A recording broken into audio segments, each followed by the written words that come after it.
Hello again. Now, in this section of the video or the class, we are going to talk about true facts and also about conditionals. We use conditionals when we want to state rules, when we want to make predictions or express possibilities. And here we have to talk about real conditionals. We need conditional sentences to talk about the expected result of a specific action. Sentences with if have two parts. An if clause, for example, if it rains, if I see him, that are the situation, and the main clause, that is probably the result. They have their classes indoors. I'll give him the message. The if clause describes a situation, and the main clause describes the result of that situation, as you can see in this chart. Now, in these examples, we have number one, a zero conditional, present and present, and in the second example, there is a first conditional, present and future. Let's talk about the zero conditional. To start, what is the zero conditional? Zero conditional is called the present real conditional. We can use sentences with if plus present to talk about situations and facts that are always or generally true. The verb here in the main clause is also in present simple. That I mean the result. In these sentences, if means the same as when. So you can use in zero conditional if or when to express or to state the situation.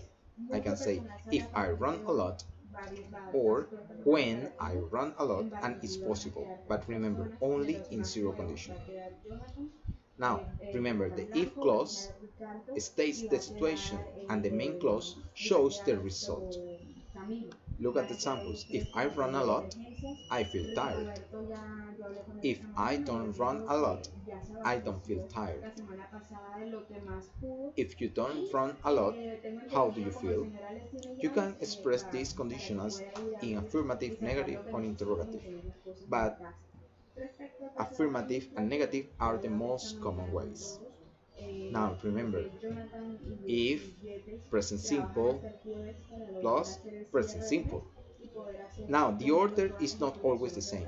You can invert the position. I can also say, as in the first example, I feel tired if I run a lot.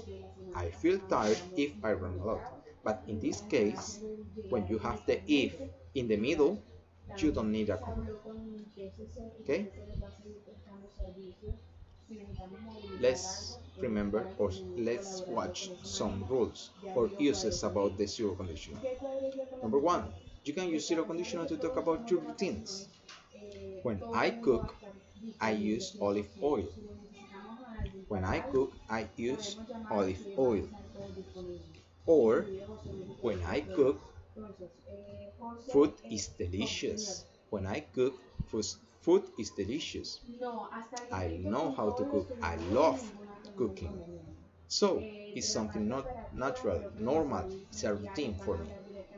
I can use also rules, zero conditional to express rules.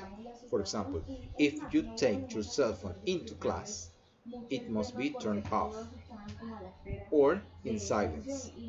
Remember, this is a normal rule. In class, you cannot be using your phone. Why? Because it interrupts the class and interrupts the attention maybe other student is paying. We can use zero conditional also to express some scientific facts and general truths.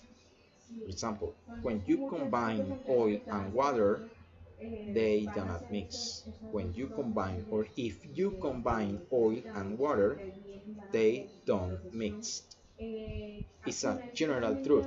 We know that we cannot combine water and oil, aceite. They don't mix. They can be together, but they don't mix each other. And finally, I can use zero conditional to show cause and effect.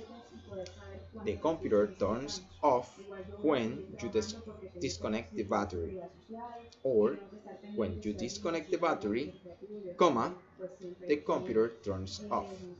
Remember, if the if clause is at the beginning, you need a comma to separate the two clauses in the conditional sentence.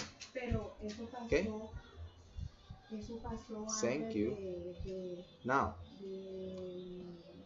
in this exercise, I need you to try to read and match the if clause with the corresponding main clause.